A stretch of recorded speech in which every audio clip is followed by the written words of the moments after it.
Sigurado ba may trabaho itong mga to? Ano sigurado? Sa after their training, pwede mag-hire. Hanapas, i-recommenda lang naman sila ng MMDA. Tatanggapin ba sila ng private bus company? Well, may mga bus company nagsabi na willing daw silang tanggapin. May incentives. As long as papasa sila talaga sa trade test. Yan, kailangan. Babagal ang biyahe ng bus. Tsaka bawal din naman yung discrimination Bakit natural naman sa yun mga sa'yo? jobs, di ba? So dapat pwede rin sila. Hindi, mabagal ang biyahe ng bus Paano sa yun? sobrang dami ng bus. Pag bababa ka na, ate! Ate, baba! Kaya lang namimiss ko yung konduktor na nung araw kasi dito sa EDSA, yung mga MMTC? naka ano yan Uniform? mga uniform na talagang Parang barong? matitigas.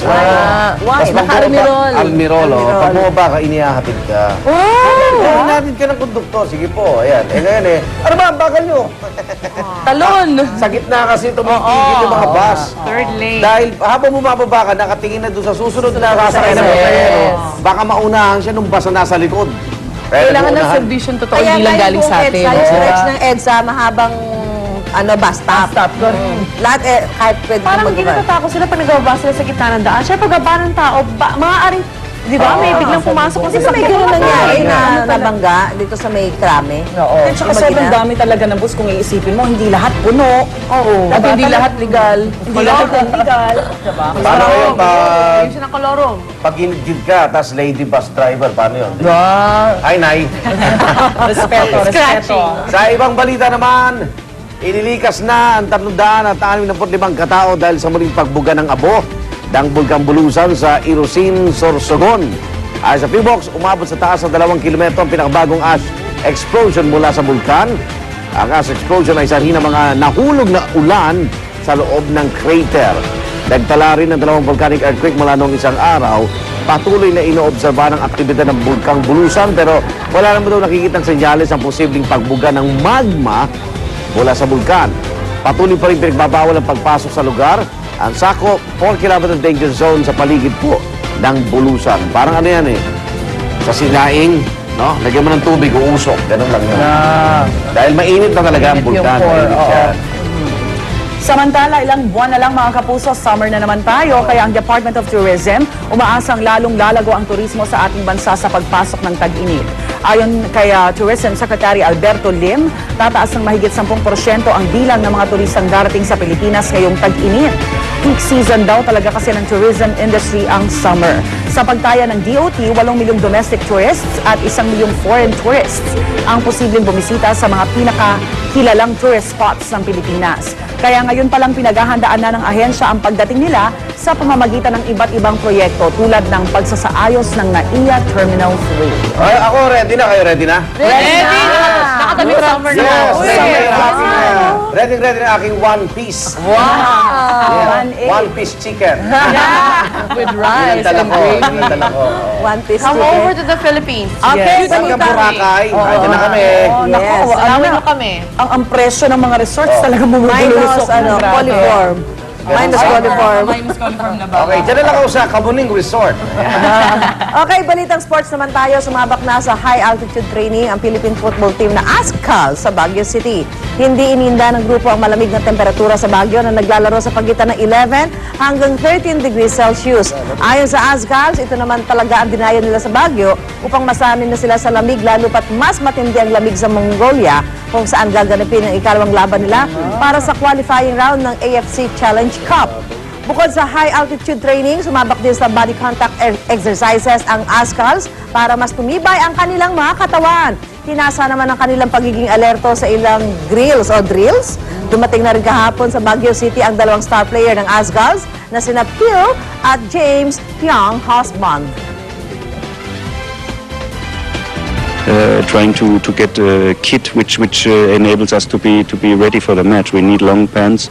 We need especially thermal wear under the normal jersey to be protected as much as possible in the probably very cold, freezy conditions. Sa interview kahapon ni Mark, talaga nagtitilian yung mga girls sa likod, do. Kay Mark?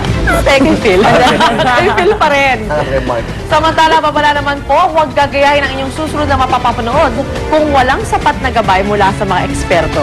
Sa isang pambihirang seminar, hinarap ng mga kalahok ang kanilang mga pinakamatinding takot sa pamagitan ng paglakad sa lumalagablab na baga. Pero bago lumakad sa apoy, dumadaan muna sa matinding therapy session ng mga participant para paghandaan ang mala extra challenge na hamon sa kanila. Pagkatapos ito, nilatag na ang 16 na talampakang nagbabagang uli.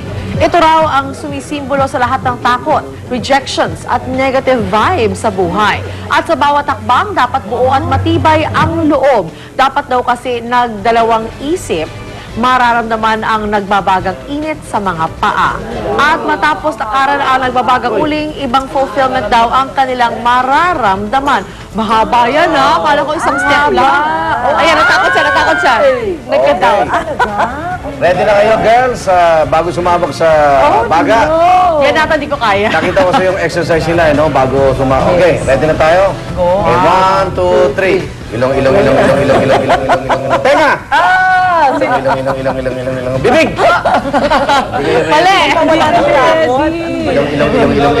Ilong!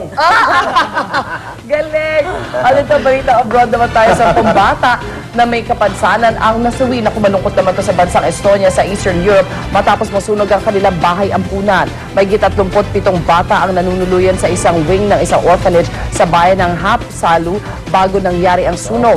Inilabas ng state television ng Estonia ang ilang larawan ng nasunog na ampunan. Sa ngayon, patuloy na inaalam pa rin ang pinagmulan ng sunog. Parang sa atin, ano? Sa Maynila. Oo, Ano nga yung The Filipinas? Dama de Noche. Bahay ang Flower pala yung flower. Damas de Kaya nga sinabi ko, tulad din sa atin. Filipinas. Hindi ko na sinabi pangalan. Yung iniyak ang mayor din.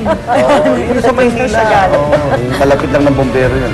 Pero kumbaga sila din pala, Parang baka wala din sila ano na fire exit siguro o fire extinguisher. At saka mga bata, ang hirap ano mo.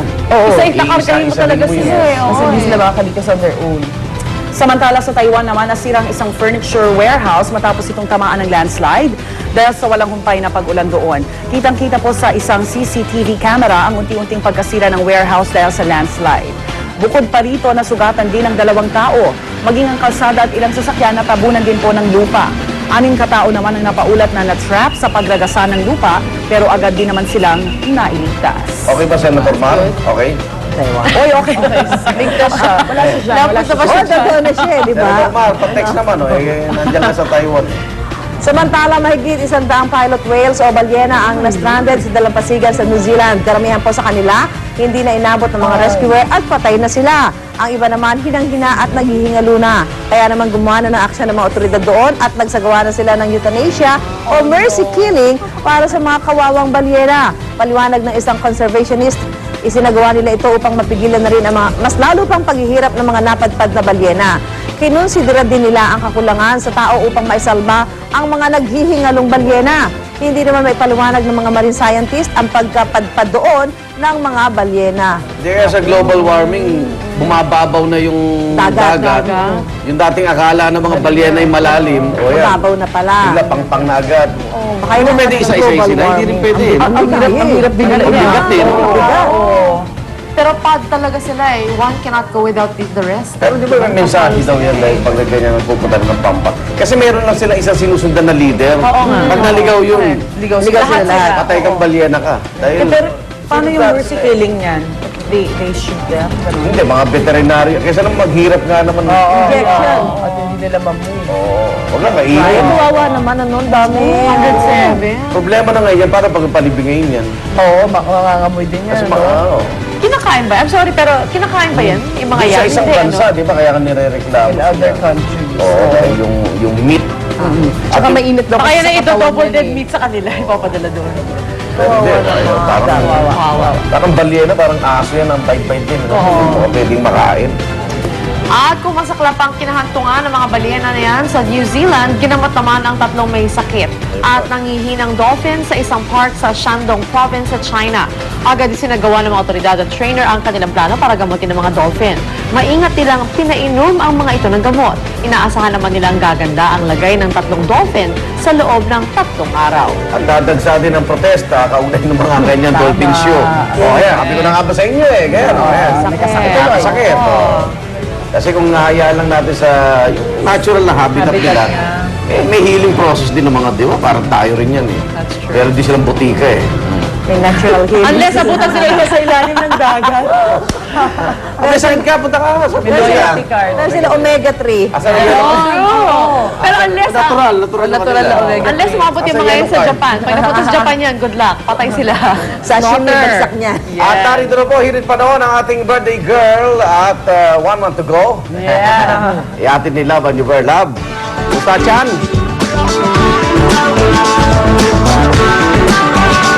Maraming salamat, Igan, and happy morning sa inyo dyan. Happy morning din po sa ating mga kapuso. Ito na po ang ating hirit panahon.